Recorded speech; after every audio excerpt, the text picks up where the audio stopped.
Hello and welcome back to Let's Play Jane's Fighters Anthology. We'll be continuing from last time, where now we'll have to pay more attention to that Russian carrier battle group. Yesterday, the Russians tested our defenses with an attempted cruise missile attack. All things said, we were pretty lucky. We can't afford to let the Russians repeat that attack, so we're going to take the fight to them. The mission will consist of multiple sorties of A-6s and F-18s carrying harpoons and 2,000-pounders. F-14s will provide high and low cover on both ends.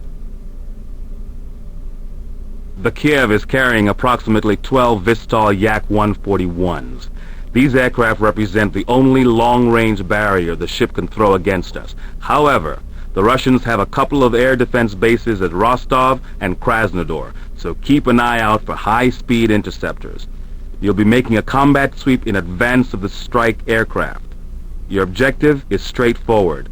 Eliminate any fighters protecting the Russian fleet. And certainly in the 90s, and even today, a cruise missile attack would be very frightening. Fortunately, that's exactly what the Ticonderoga and Arleigh Burke class ships, Ticonderoga class cruisers and Arleigh Burke class destroyers were built to help defend against. With their Aegis integrated combat system and spy radar, or I think they're, Spy 1B on the Ticonderogas, I think, and then Spy 1D on the Burkes. Basically the same thing, except the size was a little bit different for the different ships. And the standard series missiles.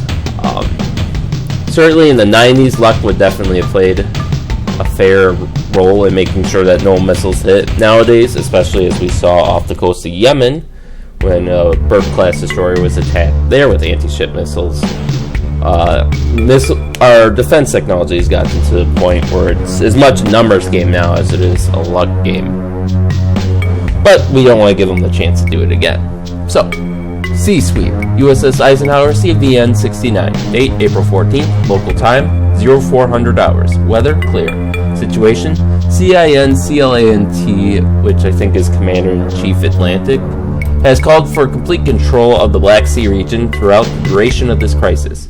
Task force is to mount an overwhelming attack on the Kiev-class carrier and her remaining escorts. Mission objective: penetrate the air defense zone of the Russian task force. Force her to scramble her fighters and destroy as many aircraft as possible. I like how they're still calling this a crisis instead of a war, though, because when you have carriers fighting, I think it's time to declare war.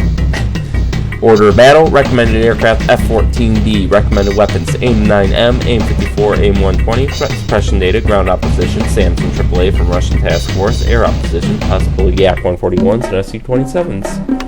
Now, we will be going out with Wolfpack flight for this mission, and they will also be flying a pair of F-14s. We're just going to fly out to Kiev, destroy our fighters, and fly back, simple enough. And it's worth doing that we probably actually are facing the namesake Kiev. There's 4 Kiev-class carriers, or aircraft-carrying heavy cruisers, as the Russians called them. And the Kiev was stationed as part of the Black Sea Fleet, so this is likely her. And I think 2 were stationed with the Pacific Fleet, and I imagine the last one would have probably been stationed with their North Seas Fleet. So we don't want Phoenix missiles, and we technically aren't supposed to have AMRAAMs. So we're going to take Sparrows, and since I don't think we'll have time to use all our Sparrows at range, we're going to take some extra Sidewinders to help us when it comes to dogfighting. So let's throw on our radar. Let's do the electronic equivalent of saying, "Come at me, bro," and turn on our jammers. What do we got? SU-33 from Cossack Squadron. Wolfpack is going to take care of them.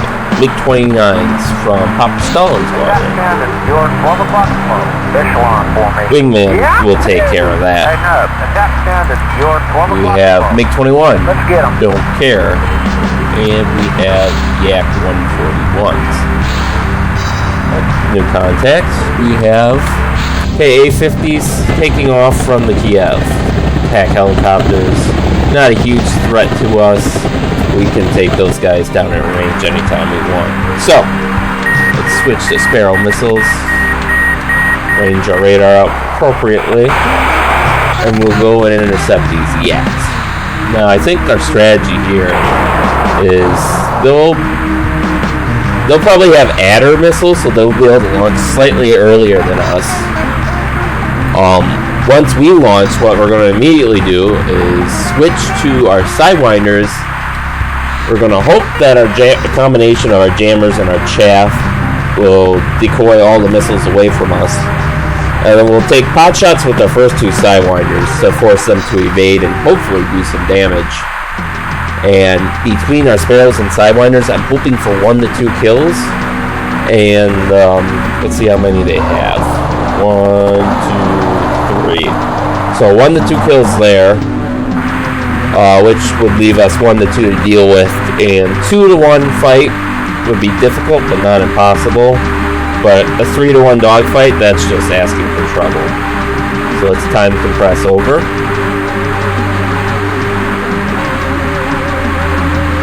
You see they're throttling up to engage us.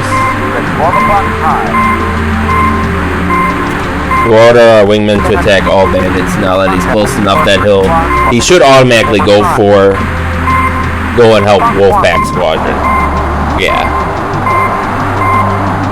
So these guys are evening out. Apex inbound, drop tap.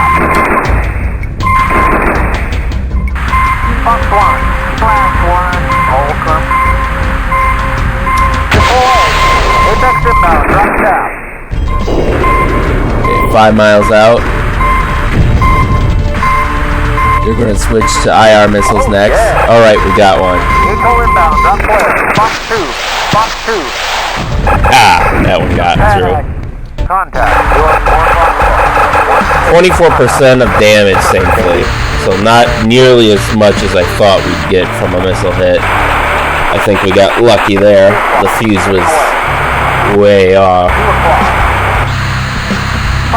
Actually, let's take a shot at this guy.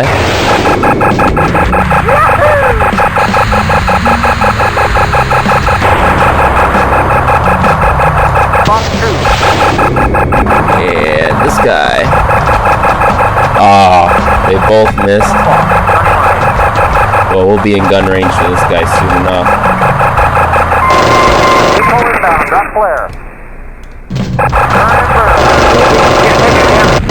Got one.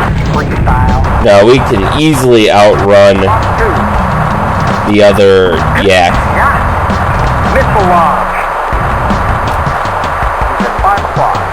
So he's probably at max thrust now. I could have sworn these guys have afterburners, but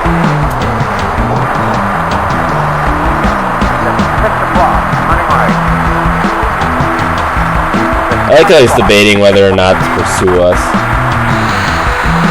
And he's decided to latch on to someone else now. But because we're smarter than him, we still have our external fuel tanks even.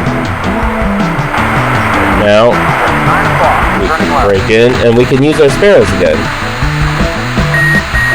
We'll probably want to throttle up a bit. 11 o'clock, turning left.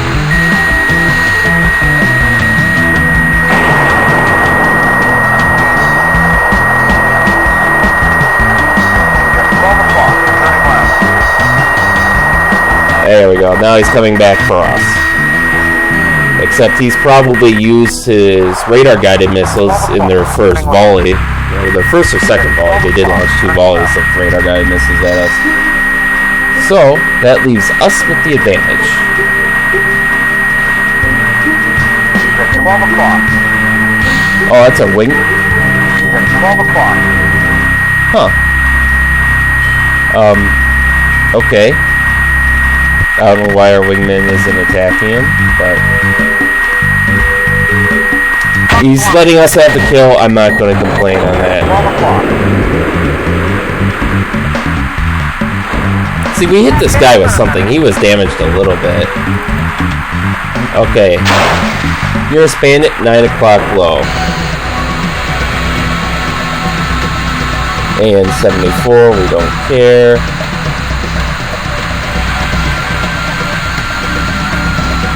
Hey, MiG-21. The one that we didn't care about.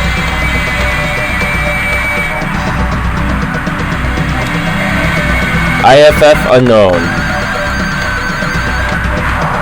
Now this guy's got a small radar signature, but I think we can blindside him with a Sparrow and call it a day. Disengage. He's at 12 o'clock slow. So let's keep our wingman close for now. He's at 12 o'clock slow. Turning left. You know what? We aren't even gonna.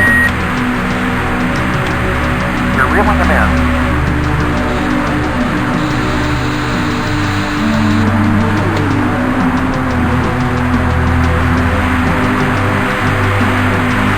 Let's finish this guy. This guy doesn't even know we're here. Good. Oh, that poor bastard. Wasn't a great pilot. That's probably why he got stuck with the MiG-21, but poor guy.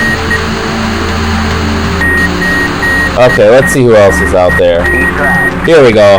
The KA-50s. Now I'm guessing the AI decided, hey, let's go in and grab these helicopters, and then got mauled by the ship's defenses. So what we're gonna do is actually, what are we gonna do? 17 miles. So there's a small task force here, and then there's another one further out. So I think what we're gonna do is we're going to 8 miles. we're gonna go low, probably about 1,000 feet. And that'll put us within range. We'll hopefully stay somewhat below their radar. I'm not expecting a huge amount. It seems, I'm hoping this is the last helicopter too. Okay, we got a 50% lock. Our Sparrow is not lighting up though.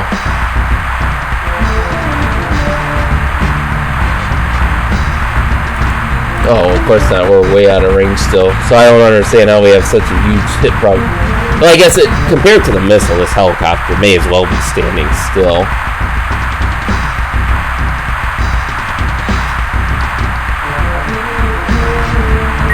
We're being painted by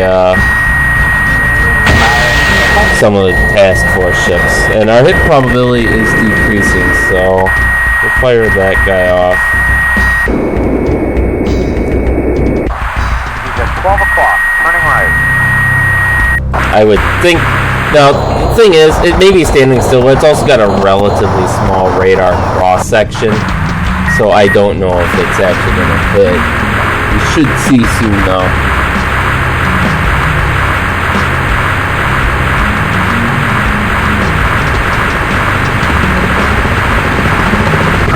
Woo! Now, this guy. We're going to get greedy. We're going to get very greedy. And we're going to go for guns. We'll have our wingman take that guy out, though. We'll let him get some action. Because I don't know how many of those other kills he got. So, yeah, we essentially won a 3-on fight with those Yak 141s. I'm fairly impressed with that. It goes to show how good the Tomcat is, in my opinion. Or you could say it goes to show how good I am. I'm not going to go that far, but... we'll probably take a hit because we're going to come into range at the same time. Actually, no. They're probably going to hit us with IR. They might have IR-guided missiles. It does look like they did tangle with the Tomcats, but the Tomcats probably tried to dogfight a helicopter, which is like it's one of those things where it sounds smart to some people, but it's really like one of the dumbest things you can do. I'm taking a shot. Especially since helicopters can swivel their turrets.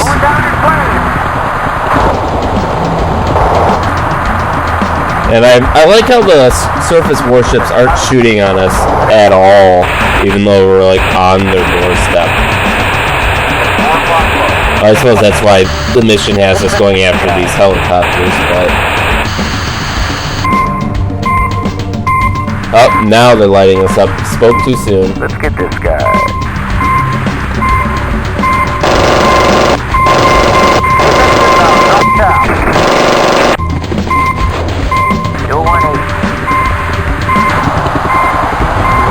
So what you want to do is basically boom and zoom tactics on helicopters. They'll always be face to face, but this way, if you try to dogfight around them, their turn rate is always going to be better than yours. So you basically won't, if you stay too close, you won't be able to get out of their sights.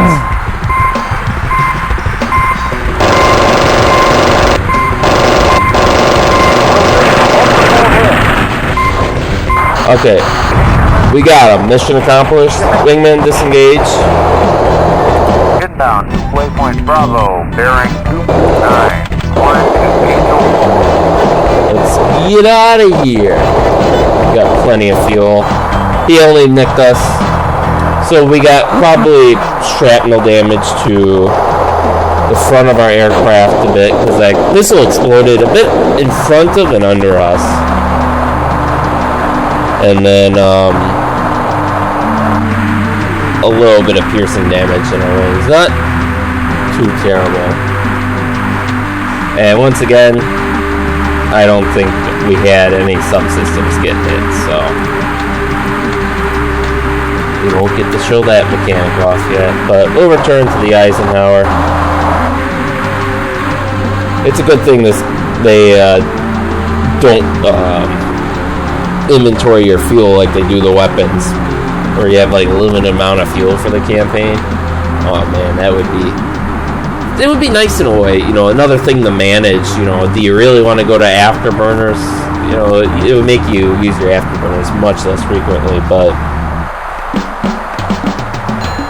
although I will say the Nimitz class ships in general compared to the Forrestal or Kitty Hawk class ships, because of their nuclear power plants, which are roughly, I think they're fit roughly the same size as the conventional power plants of the Kitty Hawk and Forrestal class.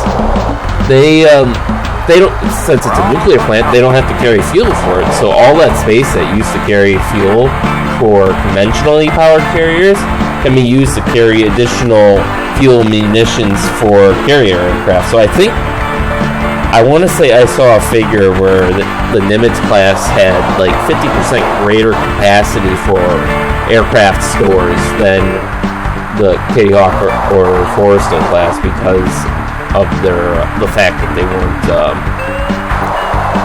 carrying their own fuel. So, I'm gonna buzz the tower because of our super successful interception.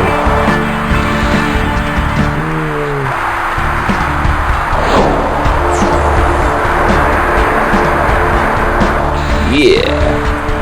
Okay, now let's slow her down. We want to get in a good position for the landing.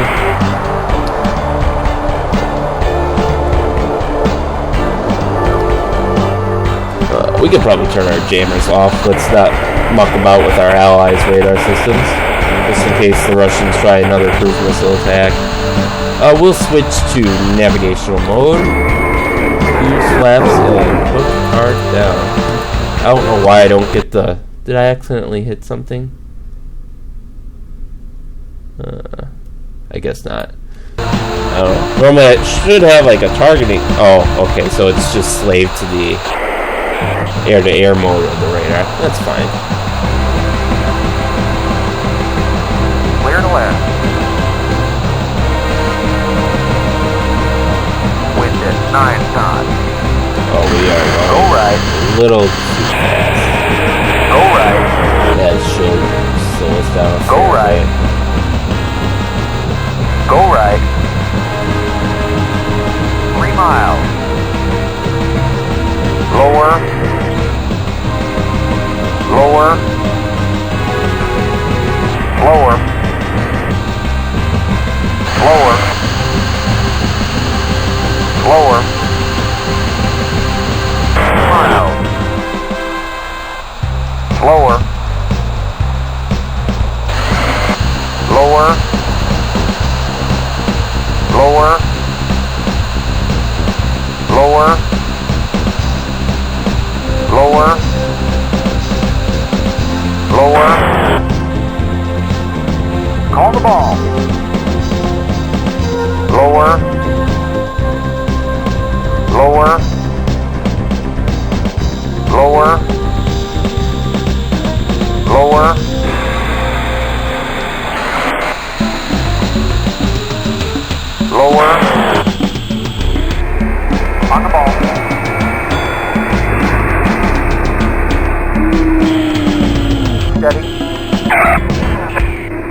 Good landing. Woo! Good landing!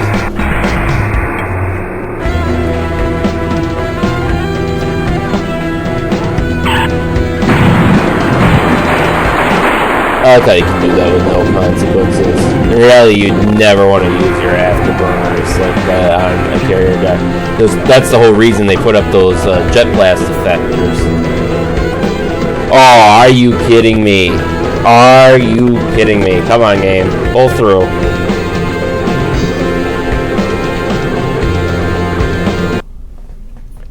Oh, thank God.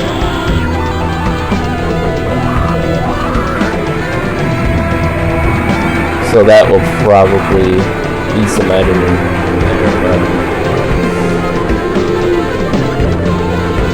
I thought our game was going to crash on us. So.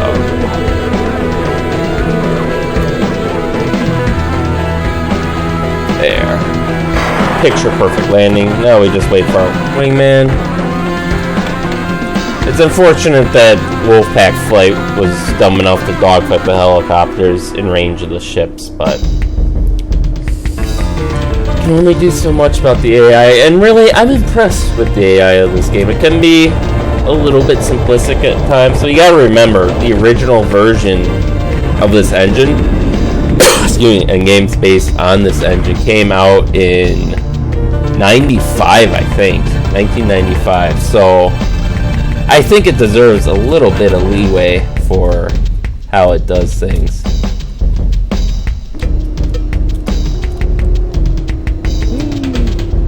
Beautiful. Should be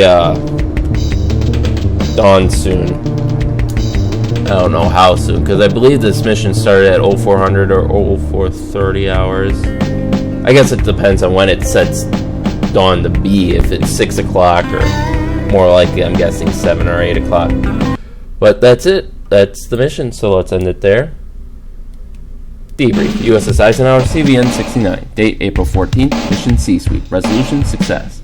A one-on-one engagement can be won, and even a one-on-two fight is manageable. Start adding aircraft to the scenario, and the situation quickly deteriorates to a turkey shoot.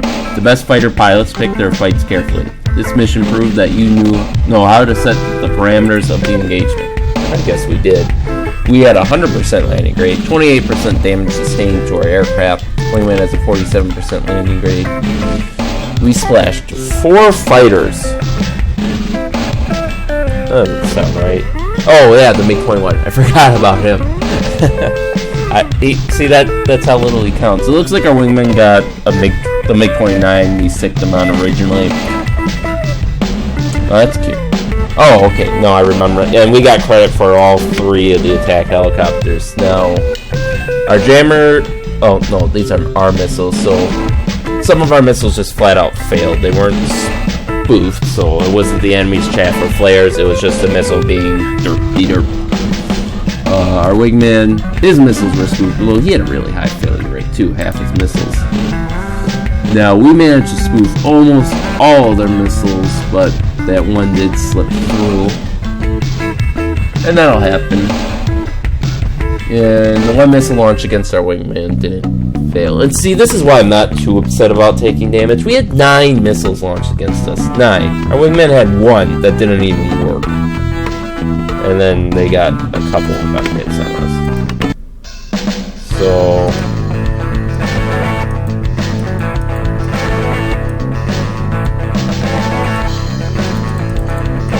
that's interesting. It